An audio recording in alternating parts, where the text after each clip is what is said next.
Chapter 2, wherein the prince cannot write his name. Jemmy could count on a thrashing first thing in the morning. Sure and certain, he thought, as he pulled on his fine velvet breeches and silk stockings. The prince wouldn't know his lessons. The royal tutor was quick as a fly swatter with his willow switch, and Jemmy would be back in rags. Take a last look at me, Pa, rest your bones, he muttered to himself.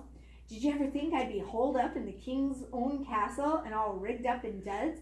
Would shame a peacock? Reckon I'll fetch a pair of sharp-toothed ferrets and go rat-catching, same as you, Pa. So he's got all these fancy clothes. He lives in the castle, and where does he really want to be? Outside with rags. With his rags. He wants to go back to his own life. And did you hear what they said his job was? To get whipped. No, before he was at the castle? Catching rats. Catching rats. That's not a job I would want, but he's pretty excited about going to it. The tutor, Master Peckwitt, was a round-faced man with fat cheeks. So the author described that for you. So right now you should be getting a picture in your head of this round-faced man with some fat cheeks. If he has some fat cheeks, kind of think what the rest of his body should look like. He pointed his switch at the prince.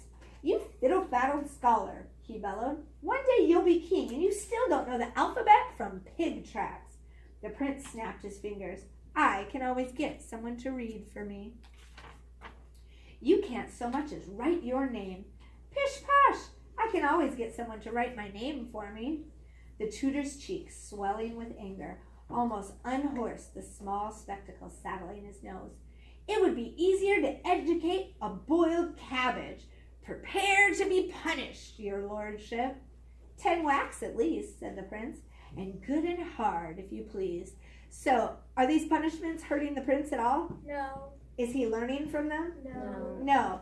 So his tutor is getting all mad, saying, you can't even write your name. You're going to get punished. But who really gets punished? The poor boy. What's the poor boy's name? The whipping boy. Jemmy. Yep. Why is he? Jemmy, who was obliged to be close at hand for the daily lessons, reckoned that freedom was now close at hand. The prince threw him a smirking glance as Master Peckwitt raised the switch and beat the whipping boy like a carpet. Jemmy didn't bawl. He didn't yelp or bellow. 10 whacks and not a sound escaped his lips. You contrary rascal, the prince exploded. I'm on to you, Jemmy from the streets. It's pure spite that you won't howl. Think you can cross me and get away with it? Ha! Never and no how. Gah, thought Jemmy. He's going back on his word. Don't try to run away. I'll have you tracked down till your tongue hangs out like a red flag. And so it went for more than a year. The prince learning nothing. The whipping boy learned to read, write, and to do sums. What are sums? Not like addition. Math. Yep, the answer to an addition problem.